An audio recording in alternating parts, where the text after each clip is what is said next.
नमस्कार मंडळी. आज सकाळपासून फेसबुक, इंस्टाग्राम, युट्यूब सगळीकडे तुम्हाला एकच माणूस दिसेल आणि तो माणूस म्हणजे कुणाल कारमा. आणि या कुणाल कामाच्या कर्मांची फळं त्याला मिळाली म्हणजे असं तुम्हाला वाटत असेल तर ही समज जो आहे तुमचा हा साफ चुकीचा आहे. कारण त्याला तर त्याचा फायदाच झालाय. त्याच्या युट्यूब चॅनलवर कालच्या त्या एपिसोडवर एका दिवसात काहीतरी 1.4 मिलियन व्ह्यूज होते दुपारपर्यंत. आणि त्या इंडिव्हिज्युअल क्लिपवर काहीतरी 3-4 लाख व्ह्यूज ऑलरेडी आहेत आणि काउंटिंग आहे. आणि स्टुडिओ कुठला कोणाचा की त्याचा त्या ओनरचा काही संबंधच नव्हता त्याच्याशी. त्या ओनरला विचारायला माहिती सुद्धा नसेल की याच्या एका स्टँडअप कॉमेडीमुळे आपल्या स्टुडिओचे लागणार आहेत.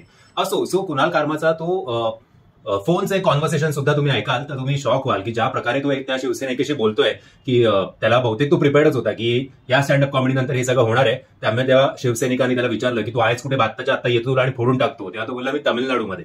सो तो फुल प्रिपेअर्ड होता. आणि हे जे काही चाललंय त्याच्यावरनं एक गोष्ट निश्चित की अनेक कलाकार लोक आता त्याच्या विरोधात बोलतायत आणि साहेबांच्या बाजूने उभे राहतात, जे चांगली गोष्ट आहे. पण जेव्हा महाराष्ट्राचे इतर प्रश्न असतात, जेव्हा महाराजांवर अलीकडे खूप काही काही बोललं गेलं तेव्हा कोणी काही बोललं नाही. संतोष देशमुख साहेबांचं हत्याकांड प्रकरण झालं जे चटका लावणारं होतं, त्याच्या व्हिडिओवर नक्कीच खूप जण प्रतिसाद दिला. पण फार असे काही मराठी कलाकार तेव्हा सपोर्ट करायला आले नाहीत जे आत्ता येताना तुम्हाला दिसतील. किंवा बीडमध्ये तर हल्ली दर 2 दिवसांनी एक व्हिडिओ व्हायरल होतो एकमेकांना मारण्याचा.